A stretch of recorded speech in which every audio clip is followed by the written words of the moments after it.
Hello, good morning po. Isa po magandang umaga sa ating lahat. Ito po muli ang inyong kaibigan, ang inyong kapatiran at ang inyong kasister po. Sister Luz po muli nagsasabi ng at mabati po sa inyong lahat ng blessed good morning po. Nang nakaraan pong isa po sa mga huling mga nai-vlog ko po ay medyo po may problema sa audio.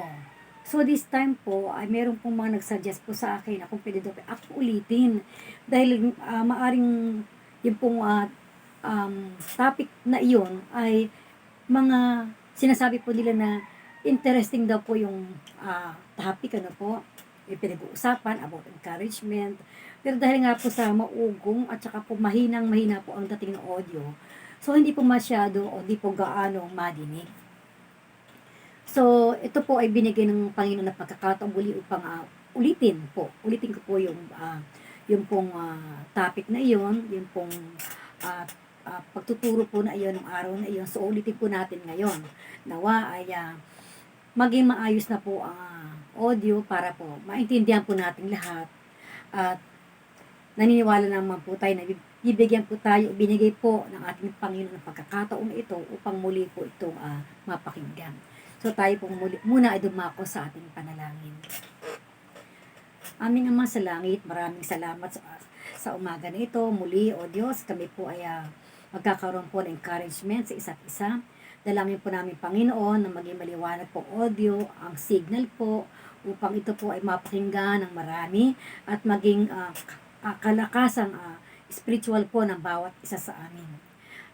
Bigyan mo po kami, Panginoon, ng wisdom and knowledge para po tunay nga po, Panginoon, na amin pong makuha ang mensahe na ibig mo iparating sa amin lahat. At kami po, Panginoon Lord, ay magpapatuloy, Panginoon, na makinig, Panginoon, at mag-focus sa iyo. Maraming salamat, Panginoon, sa umaga na ito. Ikaw lamang ang maitaas. Tinig mo lamang ang marinig.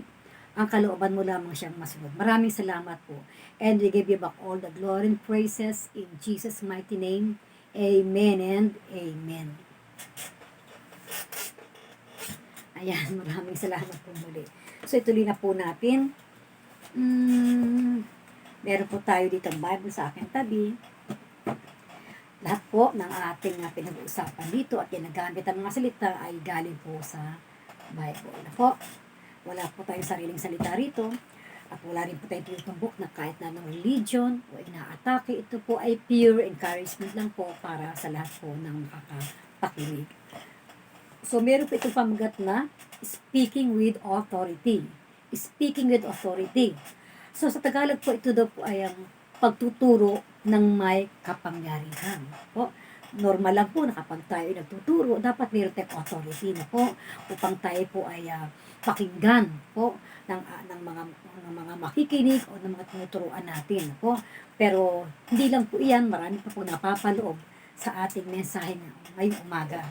Natatagpuan po natin ang ating talata, ang ating key verse sa Mark chapter 1 verse 22. Ang sinasabi po dito, and they were astonished at his teaching, for he taught them as one having authority and not as scribes.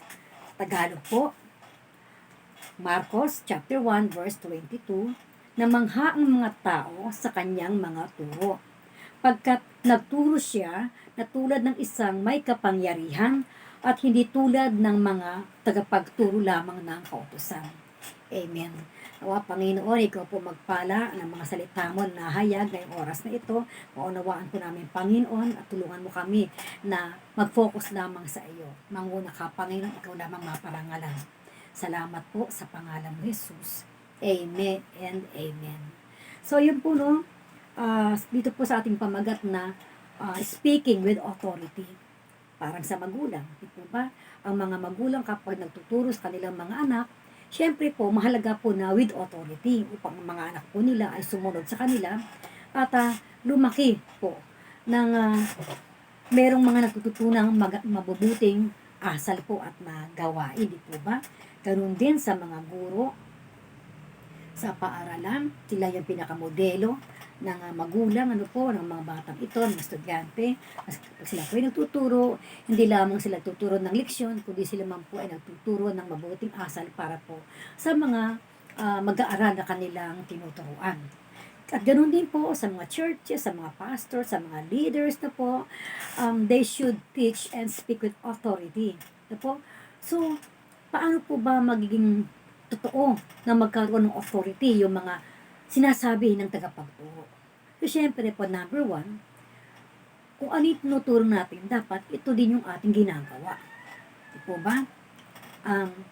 Meron pong iba na nagbibiro, sinasabi na, do what I say, but don't do what I do. So, maliwanag pong ibig sabihin, yung tinuturo na mabubuti, gawin mo. Pero yung nakikita mo sa akin na hindi maganda, huwag mong gayahin. Tama po ba yun? So, parang mali din po. Kasi sabi, di ba? Do what I say, but don't do what I do. So, parang sinabi mo na rin na, salita lang ako. Pero yung gawa ko, wala. Po. So, dito po sa ating binasa sa Mark chapter 1 verse 22, na manghang mga tao sa kanyang mga turo pagkat nagtuturo siya na tulad ng isang may kapangyarihan at hindi tulad ng mga tagapagturo ng kautusan. Noong panahon po na iyon ay marami pong tagapagturo na kung tawagin po eskriba at mga pariseyo. Po, mga tagapagturo po sila ng mga spiritual po, no? Ng mga sabi ay salita daw ng Diyos, uutos ng Diyos na po. Sila po yung mga tagapagturo din po. Siguro sa panahon natin sila yung mga priest na po, yung mga catechist, at iba pa. Basta nagtuturo po sila na po. So, pero, nung ito na si Jesus, ang nagturo, yung mga tao tinuturuan niya ay namangha. They were astonished. They were amazed. Dahil nagtuturo po itong si Jesus, no? Itong batang si Jesus, ng may authority, may kapangyarihan, very anointed po. May kapangyarihan to po at ang sabi pa ng ating binasang verse, hindi tulad ng mga ibang tagapagturo. So nakita po natin kung ano pong pagkakaiba po. So, kung tutuusin po ay hindi naman talaga si Jesus ang unang taong nagturo ng kasulatan po. Sa isang grupo ng mga alagad, iba-iba po yan po. Iba-iba ang mga nagtuturo no? Narinig ng mga tao ng panahon ni Jesus na si Jesus daw ay ibang klase magturo. Iba siya pag nagturo siya Hindi nila maintindihan pero na-amaze po sila. Parang may something po talaga na napapaganyan. Alam niyo yun? Speechless na po. So, ang kaibahan po ni Jesus na po ay nagtuturo po siya ng merong kapangyarihan. Magkaiba po kasi yung, for example, dalawa pong tagapagturo. Yung isa, talino, ang daming alam. Isang tanong, isang sagot. Isang tanong, tatlong sagot, ang dami. Tsaka talagang, masasabi mo, ang taas ang pinag-aralan nito. Ang talino nitong tao. Humanga ka lang. Pero, nung ang isang ito ay nagturo, mamamangha, no? Ang mangha po yung, astonished po yung word na ginamit mo. Kasi, alam yung nagrema, parang nasabi mo na, parang ako yun parang relate ako doon. Parang, oo nga no, alam yung tumagos, napunta ka doon sa senaryo, o napunta yung senaryo na tinuturo niya sa'yo, nakarelate ka. Nakuha mo na, dampot mo yung punto, at gusto mo ngayon isabuhay. Dahil may kapangyarihan po ang pagtuturo ni Jesus po. So, para sa maraming mga eskriba, o scribe, siya po mga tagapagturo po ang mga eskriba, no po, nung panahon na yun, no po, wala daw pong kahulugan ng kasulatan. Sabi nila, walang kahulugan ng kasulatan sa isang walang kwentang koleksyon ng mga haka-hakang pang-teknolohiya. Pong sabi niya, no? Sa wikang English po, medyo malalim po yung Tagalog na po. Sabi po dito, to many of the scribes, na po, the scriptures were meaningless.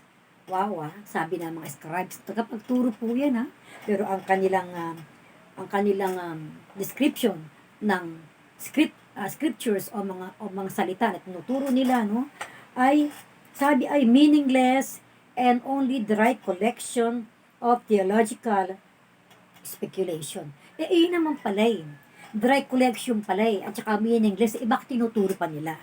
Ano Anong ibig nilang palabasin? Na sila ay magaling. Na sila ay tagapagturo. Pero ituturo nila, wala naman pala talaga silang goal. Wala silang goal talaga. Wala silang aim na ituturo nila ay makapagbigay ng encouragement, makatulong, makapagpalakas, matuto. Hindi po ba? Para sabihin nila na ang mga scriptures ay meaningless and only dry collection of theological speculation. Grabe naman pala. Ano po. So, but Jesus taught them in, living words of God. So, kitang-kita po dito na ang pagtuturo po ni Jesus ay nababase po sa buhay na salita ng Diyos. Na po, ang sabi po dito, ngunit itinuturo ito ni Jesus sa kanila bilang buhay na mga salita ng Diyos. Tulad po na ipinahayag ni Juan Bautista po na walang matatanggap ang tao malibang ito ibigay sa kanya ng Diyos. Totoo naman po yun eh. Anong ibibigay mo kung wala ka? So, kailangan mo nang bigyan ka ng Diyos, ng kapangyarihan, ng Holy Spirit, po. At ito ang nagbibigay ng kapangyarihan, po, para ang lalabas sa ating mga bibig o mga may isip natin, na i-impart natin sa mga makikinig ay talagang merong power. May kapangyarihan na mabago ng buhay. Diba? Yan po ay nasa John 3:27 na po. Sige po, tignan natin. Sige po, mabilis naman po na po. Ito po yung matatagpuan natin sa New Testament. Kay John po o kay Juan. Po, ang sabi dito ay chapter 3. Tignan po natin ang chapter 3. Kay John 3:27. Ito po, babasahin ko po sa Tagalog kasi Tagalog Biblia po nasa aking tabi. Ito po, ang sabi po dito, John 3, chapter 27. Sumagot si Jesus at sinasabi, hindi makatatanggap ang anuman ang isang tao, malibang ito'y pinagkaloob sa kanya mula sa langit. So, kung ituturo mo sa mga tagapakinig mo, ay galing lamang sa sarili mong pananalita o galing sa talino mo, ay wala ka palang ibinibigay sa kanya na galing sa langit. So, ano nga ni-expect natin sa pagtuturuan natin? Matuto lang, maging matalino, lecture lang, walang kapangyarihan, walang nababago, yung takot niya, nanatili siyang takot. Sabi mo, do not fear, do not fear. The Bible said, do not fear. God said, do not fear. Pero, yung tao nakapakinig, takot pa rin. Kasi walang kapangyarihan bumalot sa kanya eh. Ang Holy Spirit po ang nagtuturo. Siya po yung ating tagapagturo. Di po ba? Kung walang kapangyarihan ng Holy Spirit, wala tayong maituturo sa tao ito kundi puro kaalaman lamang at hindi po maging karanasan kailanman sa kanila. Alam niyo po, nang saliksikin daw po ng leader ng lehiyon ng mga kasulatan, wala silang makita. Kasi ang nakita. Pero nung si Jesus ang bumasa nito, po, binigyan ng Ama ng ganap na sukat ng karunungan at kapangyarihan si Jesus. So, isa lang po yung kada itinuturo. Po, sa panahon natin, yung Biblia ko, Biblia ninyo. Pero kapag itinuro ng isang taong hindi naman galing sa Panginoon, yung motibo niya, bakit itinuturo, wala po itong dating. Wala po itong dating sa mga nakinig. Ulitin ko po, ang sabi po dito, when the religious leaders searched the scriptures, they came away empty-handed. Empty-handed. Po, when Jesus read the same scriptures, the Father gave him a full measure of His wisdom and His authority. Ibinigay ng Ama sa kanyang anak na si Jesus yung full wisdom and authority. Bakit? Kasi nakita niya ginagamit niya ang kanyang anak. Tayo man po sa panahon natin ngayon, kung tayo po ay tunay na tumanggap sa ating Panginoon as Lord and Savior, di po ba? Magkakaroon tayo ng relasyon sa Kanya bilang tayo anak niya at siya ating Ama.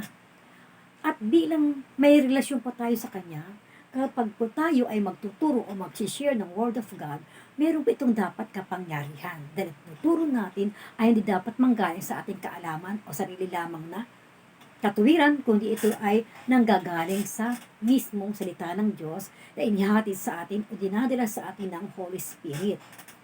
Amen po. Ganun po yun. Kaya, there is a radical difference between practicing religion and sharing a word directly from the Lord. Malinaw po yun. Napakalaking pagkakaiba po ang pagsasabuhay ng reliyon kaysa pagbabahagi ng isang salita mula sa Diyos. Kapag po religion ang itinuro natin sa mga tao, wala itong buhay na salita mula sa Diyos. Kasi tinuro mo lang religion Po, ang religion ba makakapagligtas sa atin? Kapag dating mo ba sa kabilang buhay, bago ka pa makapasok sa pintuan ng langit, sasabihin ba sa'yo, nakapila kayong lahat? O ikaw, anong religion mo? Chung-ching-chung-chang. O, doon ka. Ikaw, anong religion mo? Chung-ching-chung-chang. Pasok. Sorry po kasi po, hindi ko pwedeng sabihin kung ano yung mga iba't ibang religion na po. Alam niyo po, seriously speaking po, ang Diyos ay hindi po siya concerned kung anong religion meron ka, kung anong lahi mo. Po, hindi po siya concerned dun kung gaano ka katalino, gaano ka kayaman sa mundo. Alam niyo po, itatanong lang sa atin ng Panginoon, di ba? Ano bang nagawa mo? At sa mga ginawa mo, nanggaling ba sa akin yung mga itinuro mo? O sa'yo lang? Alam niyo po, maliwanag po dito na ang mga tagapagturo po, tulad po ng panahon ng Eskriba at mga Pariseo, sa panahon po natin, meron din pong ganon, iba na lang po yung tawag. Na sila po ay nagtuturo. Nagtuturo po sila ng walang authority. Bakit po walang authority?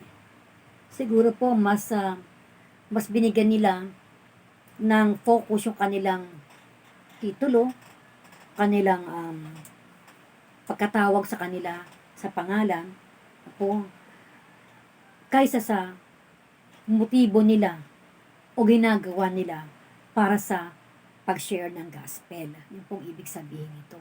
Kahit nga pong tao walang pinag-aralan o mababa ang ating inabot sa pag-aaral, kaya pa rin po natin makapagturo ng mga salita ng Diyos. Dahil hindi po ito sa ating manggagaling. Tayo lang po ay maging instrumento at tayo lang ay magpapagaling. If we are willing to be used by God to glorify Him, then wala pong dahilan upang hindi tayo magkaroon ng anointing. Bibigyan tayo ng wisdom through the Bible. Tayo po nagbabasa ng Biblia, tayo po ay nananalangin, tayo nakikipag-usap ng Diyos, tayo ay sumusunod sa Kanya, tayo ay nagkakaroon po ng mga ganitong mga virtual kahit na walang face-to-face ang ngayon. Hindi po mahirap sumunod sa Panginoon. Ang kailangan lamang po ay willing desire po natin, willing heart and willing po tayo na sumunod at magpagamit. Yun lang naman po At syempre po, yung kahandaan natin. Kapag daw po tayo ay handang sumunod, at wala pa tayo masyadong ganong kalalim na kaalaman, tayo daw po ay isusubo ng Diyos. And when God sent us, God will surely equip us. He will equip you. Gusto mo magpagamit? Sabihin mo kay Lord, gusto ko pong gamitin mo ako. Hindi ko po alam kung paano, pero gamitin mo po ako. Bigyan po ako ng wisdom and knowledge and a humble heart. I want to submit, Lord, use me, send me. Hindi pa madamot ang Panginoon, gagamitin ka niya. All for His glory. Po, more of God and less of us. Po. So tuloy po natin Yun nga po, merong malaking pagkakaiba ang pagsasabuhay ng religion. Alam nyo kasi pag nabuhay ka sa religion lang, para tayong mga robot. Ang daming mga patakaran na wala naman pong saysay. Nagdaan din po ako sa ganun. Parang dinumerong ating galaw. Okay? Sumusunod tayo sa nakatataas. Pero ang tanong po, ano ang nabago sa buhay natin? From that time hanggang ngayon. Meron bang nabago? Naging matatag po ba tayo? based in my own experience, hindi po. Para po sa akin. Ano po? Kasi po, ang natutunan ko po ay religion, not the relationship to God. Yung pong relihiyon na divide ng mga tao na po. May division na po. Siyempre, iba-ibang relihiyon, ibang-iba ang kanilang mga patakaran. So, nagkakaroon po ng comparison na po.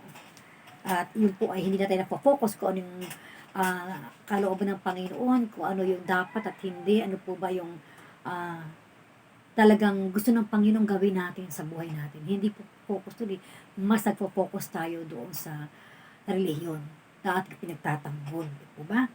So, may mahalagang pagkakaiba, may mahalagang pagkakaiba rin po ang makamundong pangangatwiran sa payo na mula sa buhay na salita ng Diyos. Na po, ang sabi po dito, no, there is a significant difference between worldly reasoning and counsel that comes straight from the living Word of God. Alam niyo po yun? Sabi po rito, mayroon daw malaking pagkakaiba. Apo, alam niyo worldly reasoning? Apo, worldly reasoning. Makamundong pangangatwiran. Ibang naging pilosopo tayo. Marami po yun eh. Nagtatanggol ko noon yung religion ko. Lalo na po yung mga gumagawa po ng mga pagpapahirap sa sarili. Pinapalo ang likod, sinusugatan, dugo-dugo. Sabi, ito daw po ay para mabawasan ang kanilang kasalanan at humingi ng tawad. Okay naman po, di ba? Pero karamihan po, as we observe po, pagkatapos po anong gagawin ng mga taong nagpahampas sa likod at sinasabi nagsisisi. Pagkatapos po sila po yung magtutumpukan na sila po ay mag-iinuman po. Sabi, ay hindi naman lahat. Pero ang tanong nga po hindi na po natin kailangang saktan, sugatan, at gayahin yung sakripisyo ni Kristo sa atsakat. Ginawa na po niya. Naganap na. Sabi nga po niya, tapos na. It is finished. So, ano lang po ang dapat natin gawin? Tanggapin lang natin siya at yung ginawa niya sa buhay natin. Tanggapin natin siya sa buhay natin. At tayo po ay magpasakop sa Kanya as our Lord and Savior. At huwag natin alalahanin po natin, pero huwag natin alalahanin na gayahin. Po. No? In memory po, yung pong sinasabi na Santa Cena, yung pong may iniinom at may kinakain, alam niyo po, yun po ay symbolism na po. Pag-alaala po sa mga inabot niyang latay na po at tumigis na dugo. Nangyari po lahat yun dahil tayo po ay tinubos niya sa ating mga kasalanan. Halip na tayo ang pinarurusahan, kinuha na po niya. Matagal na po noon. Kaya isang pribilehiyo para sa atin. It is a privilege for us na alalahanin na lamang natin ito sa pamamagitan ng Santa Cena or pagsunod po sa Kanya at pagmamahal po natin sa Kanya. Kaya po tayo kakaroon ng ganitong papalakasan at ganitong nag-worship po tayo para sa Kanya, sinasamba natin siya. Hindi na po natin pahihirapan ang ating sarili sapagkat kinuha na po niya yun. At kailan naman ay hindi natin kayang bayaran o pantayan yung ginawa niya sa atin. Ang lahat po is a waste po gagawin natin. At wala pong pwedeng gumawa nito. Siya lamang po ang nagbigay o nag-alay ng kanyang buhay para po sa ating lahat. Amen po. So ayun po, huwag tayo mga katwiran kaya kung nga ito ginagawa kasi namamanata ako eh. Ito malang mabawasan ang kasalanan ko. Iyon sinasabing pangatwiran pang mundo. Hindi na po ganun hindi po pangatwiran pang mundo. Kaya nga po ang tanong nga po posible bang magturo ng isang mensahe mula sa Biblia, ngunit hindi mula sa Diyos? Uulitin ko po, no? Mas maganda po sa English, sasabi po dito, is it possible to teach a message from the Bible but not from the Lord? Nagtuturo tayo ng salita ng Diyos mula sa Biblia, pero hindi na po ito galing sa Diyos. Ano po yun? Ano po ba ibig sabihin nito? Kasi po, ang sagot pa rito ay, yes, pwedeng makapagturo ang isang tagapagturo ng mga Word of God from the Bible, pero hindi po ito ang living Word of God. O, opo. Because, yung pong mga scribes and Pharisees, yung pong mga skriba at mga Pariseo na tagapagturo po ng panahon ni Jesus, no po, ginagawa po nila ito araw-araw eh. They teach regularly, no po. And, iniiwanan po nila ang kanilang mga tagapakinig o listeners spiritually destitute. Tagalogin po natin, no po. Ito daw pong pagtuturo na ito ay palaging ginagawa ng mga eskriba at ng mga Pariseo po. At matapos sila magturo ay iniiwang the hope empty sa spiritual na kalagayan ang kanilang mga tagapakinig. Alam niyo yun? Pagkatapos sila magturo ng mahaba, aalis na sila. For them, tapos na yung obligasyon nila. Pwede silang matulog. Pwede na sila mag-siesta. Pero yung mga tagapakinig, parang wala lang. Wala nangyari. Nakinig lang sila. Empty. Destitute. Parang, kung baga sila ay gutom nung makinig, nung sila ay makatapos makapakinig, na po, gutom pa rin sila. Gutom sa spiritual po. Wala po silang, hindi po sila na-feed. Na po. Kaya nga po, posible kayang magbigay sa isang tao ng tila angkop at makatuwirang payo. Ngunit salungat naman, salita ng Diyos. O, isang tanong na naman po yan, ano? Nasabi po dito, is it possible to counsel someone with advice that seems appropriate and reasonable po, but yet is contrary po, no, to God's word? Posible ba yun? Na nagtuturo ka, nag-a-advise ka, no po, at ang advice mo ay mukha namang appropriate and mukhang reasonable naman, no po, but yet contrary to the word of God. Posible po ba yun? Ang sagot po, of course. Of course, sabi po dito. Because whenever we teach, counsel, or share the Word of God, ang sabi po dito, no po, dapat we should be very, very careful, no po. Maging careful daw po tayo that the words we share are indeed from the Lord po, from the Word of God, from the Lord, and not just your own thinking. Ayun po, tatagalogin po natin. Po, posible kayo magbigay ang isang tao ng tila angkop at pakatuwirang payo, ngunit salungat po salita ng Diyos? Opo, yung pong sagot, opo. Dahil tuwing magtuturo ka, magpapayo o magbabahagi ng salita ng Diyos, opo, dapat yung sinasabi ay nakakapagpalakas ng loob po, nakakapag-encourage po. Dapat tinitiyak natin ang ating mga ipinapayo o yung mga words na ginagamit to encourage them, dapat ito ay mula sa Panginoon po. Panginoon dapat ang ating binabagit, no? Ibinabahagi natin yung salita mismo galing sa Panginoon. At hindi lamang ito galing sa ating sariling kaisipan o sariling pananalita. Kung minsan kasi po may mga tagapagturo na pag po sila nagbigay ng mga illustrations or sample, lagi yung ako, pamilya ko, ako nga eh. Ito ba? Lumalayo na po sila, napupunta na po ito sa sarili nilang sarili nilang mga examples po. At salungat po. Kung ano po yung mga nuturo ng Biblia, unti-unti po natutwist eh. Ha? Kaya tayo po dapat, bagamat tayo tagapakinig, po, tayo po dapat talaga nagbabasa ng Bible eh, in our own. At ma-attend po ng mga Bible study, nakikinig po kasi huwag yung lahat na tinuturo sa atin, mga isumusubo sa atin, tayo ay dunok, nguya, ganun lang po, tapos wala naman po. No? Kaya mahalaga po yung tayo po ay nagsasaliksik, nagsisearch po tayo po, para alam natin na, parang iba. May naringgan nga po kung minsan isang pastor na ang sabi ay, si Lord Jesus daw po ay merong favoritism. Bigla akong parang nakurot. Siyempre, tinignan ko yung mga mukha ng mga nasa church. Parang ganyan sila. Hmm, sabi ko na lang, Lord, mali. Pag-uwi ka po ng bahay, tinignan ko kaagad. Hindi po totoo eh. Ang Diyos ay walang itinatangi na tao. Wala sa kanyang espesyal, wala siyang favoritism. Tayong lahat ay pantay-pantay sa kanyang paningin. Tayong lahat ay mahal niya. Kaya bakit sinasabi ng tagapagturo na ito na si Jesus may favoritism? Wow. Eh di wow po.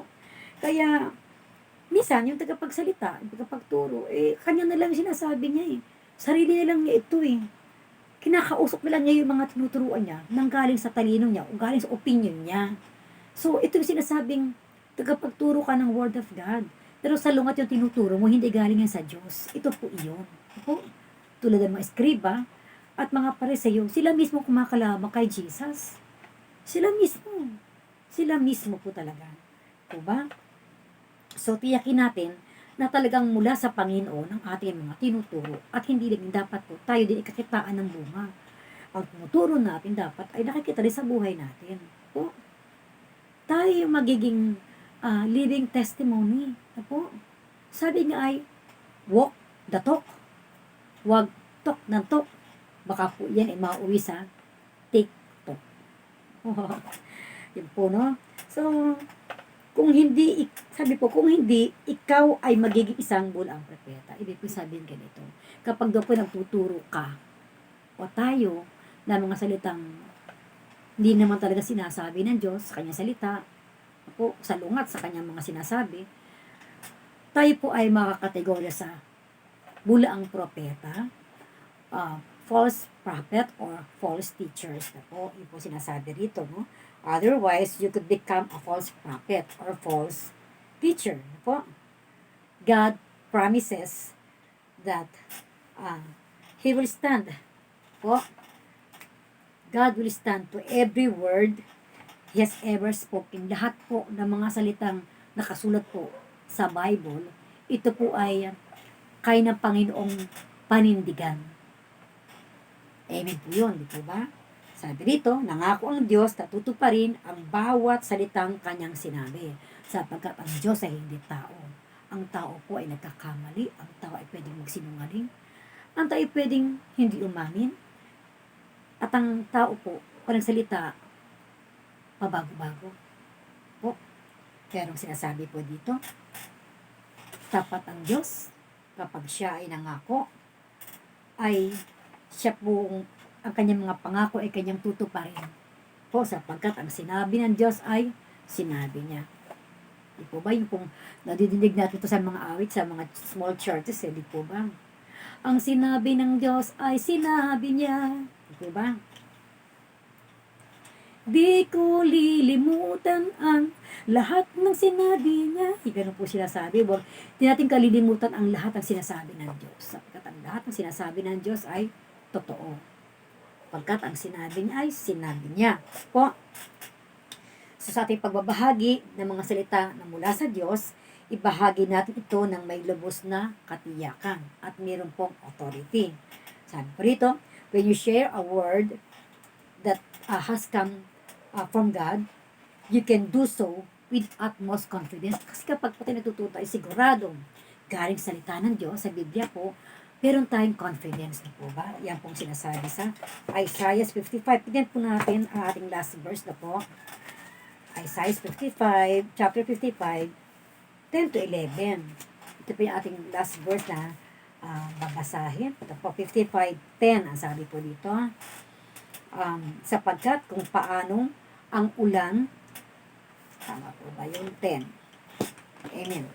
Sabi pa rito, no? 10 to 11. Sapagkat kung paano ang ulan ay lumalagpak at ang niebe ay mula sa langit at hindi bumabalik doon, kundi dinidilig ang lupa at pinasisibulan at pinatutubuan ng halaman at nagbibigay ng binhi sa maghasik at pagkain sa mangangain.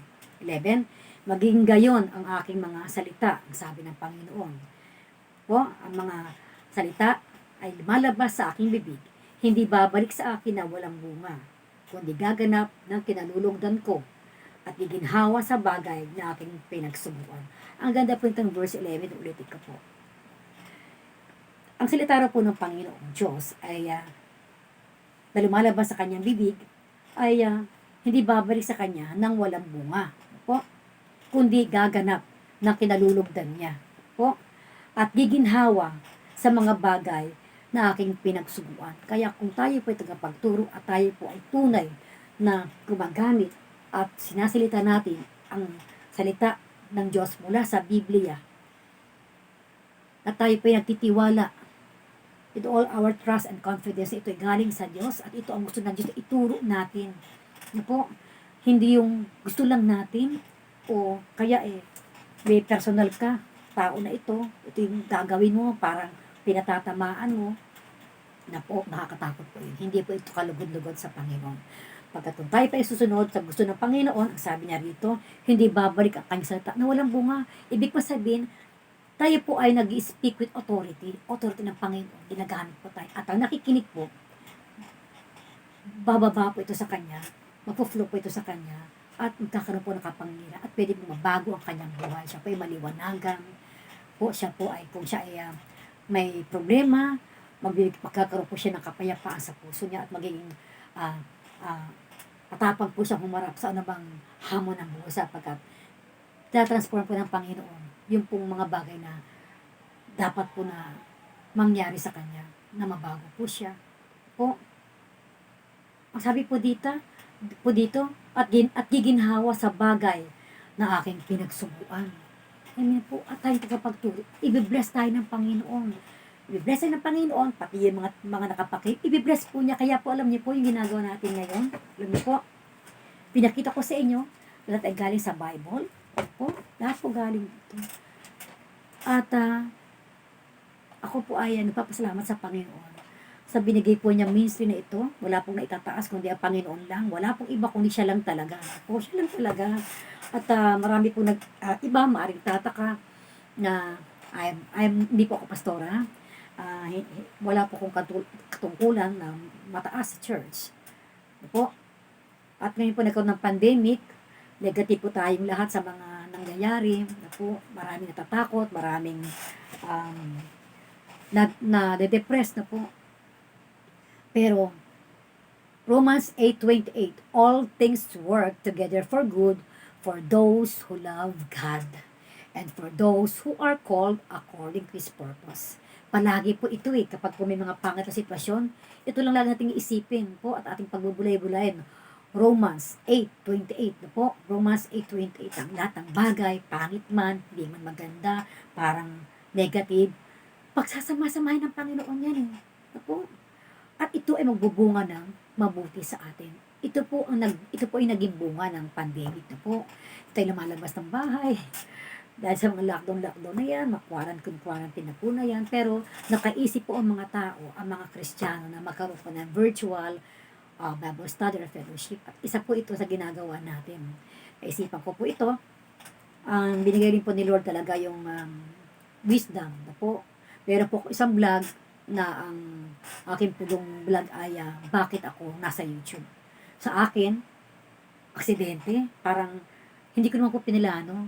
At nung mangyari na, itinuloy-tuloy ko na lang po. And then, binigyan ako ng Lord ng wisdom na ma-extension po yung ministry ko. Kasi po, meron po kaming ginagawang Bible study, fellowship na virtual na po. May mga groups po ako sa Zoom or sa video messenger call. Doon po kami, araw-araw po yun, iba-ibang grupo.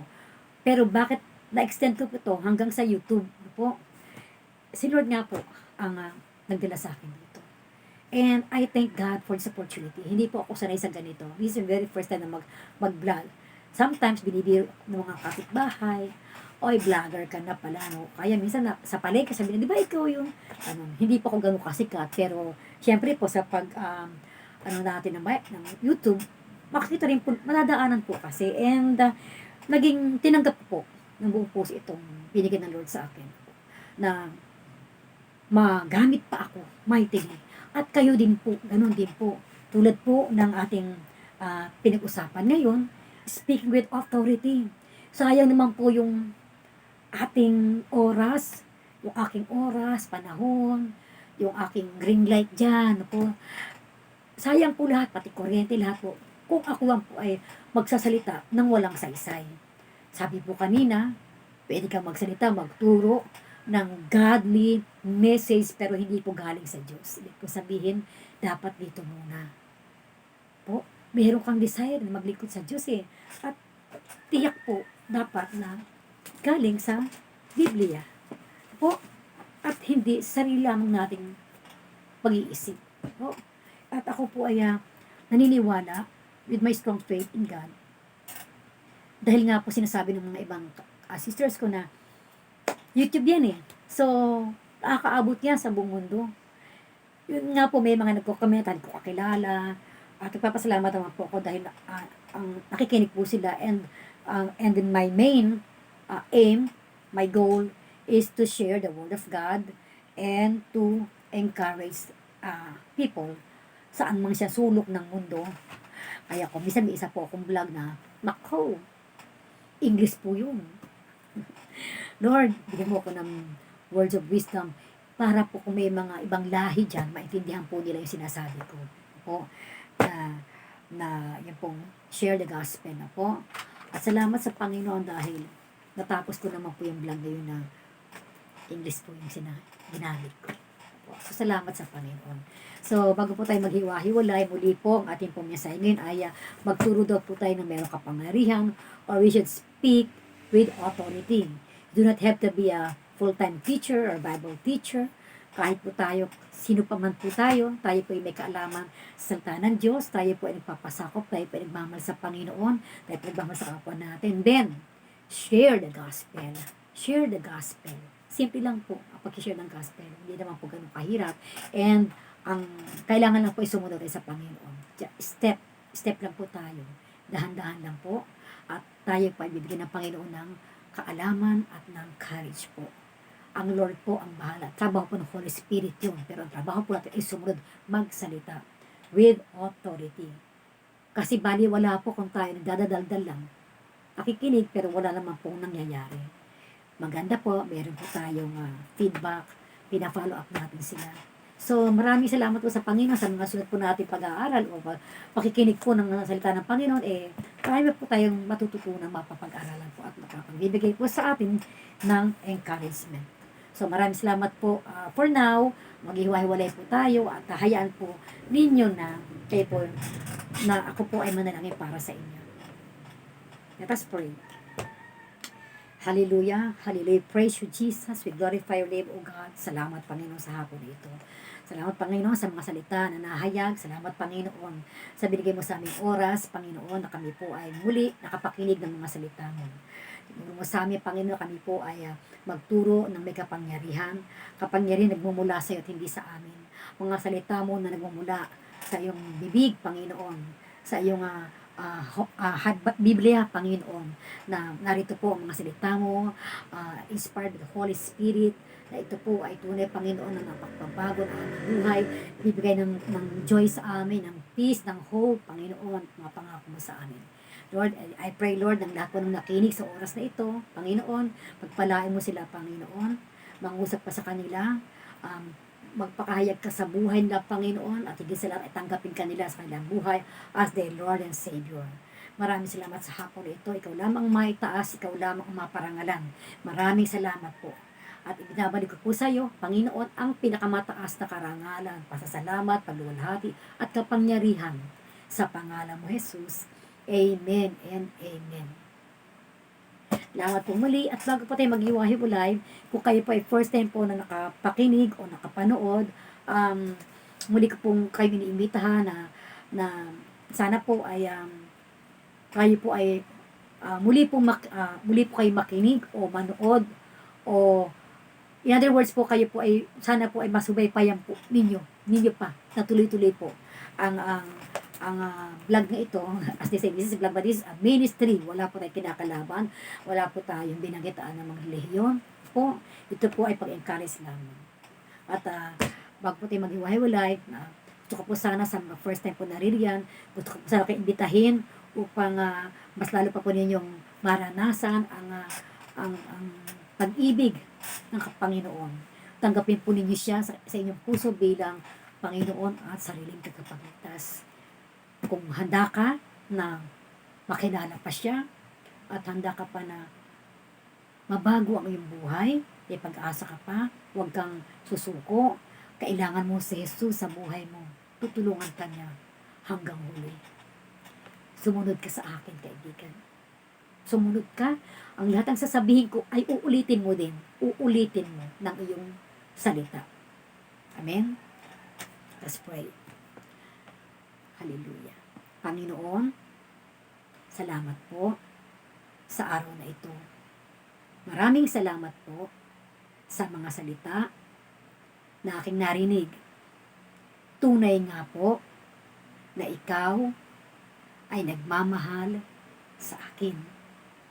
Ibig pakitang makilala. Ibig kitang tanggapin. Ako po ay narito at nagpapakumbaba sa iyong harapan. Inaamin ko po na ako ay nagkasala. Marami po akong nagawang mga kasalanan sa iyo. Patawarin mo ako. Patawarin mo po ako, Panginoon. Linisin mo ako ng iyong banal at makapangyarihan dugo. Hugasan mo ako, Panginoon. Baguhin mo ako. Patawarin mo ako. Pinubuksan ko po ang aking puso. Pinapapasok kita sa aking buhay. Ikaw na po ang manguna sa aking buhay.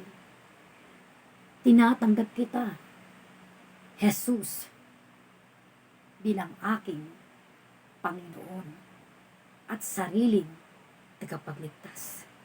Ikaw na po ang maghari at manguna sa aking buhay, ngayon at kailanman. Maraming salamat po sa kapatawaran sa aking mga kasalanan. Maraming salamat po. Maraming salamat po. Sa pangalan mo, Jesus. Amen. Amen. Amen. Kapatid, ito ay yung dinasal ng galing sa puso at ng sinseryo. Naniniwala ako na ikaw ay tunay na tumanggap sa Panginoon. Nasa puso mo na siya. Kaya, masasabi ko sa iyo, happy birthday. Pinanganak kang muli sa espiritual. Po. At bilang iyong kapatira, advice ko po na tayo ay lagi mag-pray, magbasa ng Bible, sa guidance po ng isang matured Christian, maghanap, ipag-pray mo na ikaw ay makakita o may makasama ka magdadala sa church at mga ganitong gawain ng Bible study. Marami kang tanong, masasagot po yan ng Biblia. Panginoon ang sasagot sa iyo. Siya lang ang pwedeng sumagot sa iyo sa pamamagitan ng salita ng Diyos. Po, ako din po ay nag-imbita. Sino man po ang gusto mag-join sa amin. Po, marami po akong group sa pwede po kayo mag-join. Kung ano po yung available day and time po ninyo. PM nyo lang po ako sa aking FB. Yan po si FB ko po. Pwede nyo kong i-search po dyan. PM po ninyo ako sa aking messenger. PM nyo po. No? So, yun lamang po. At salamat po sa lahat po ng patuloy na nakikinig, nagla-like, nagko-comment, at nagsasubscribe. When you subscribe, matik po na lahat po ng message na ginagawa po natin sa encouragement vlog na ito ay matik po napapasok po sa inyo. Po, yun lamang po at wala po itong halong business. Yun lamang po at lahat po nakapurihan ay binabalik ko sa ating Panginoon. Maraming salamat, Lord. Thank you, Jesus, and God bless us all. Amen and amen. Praise God.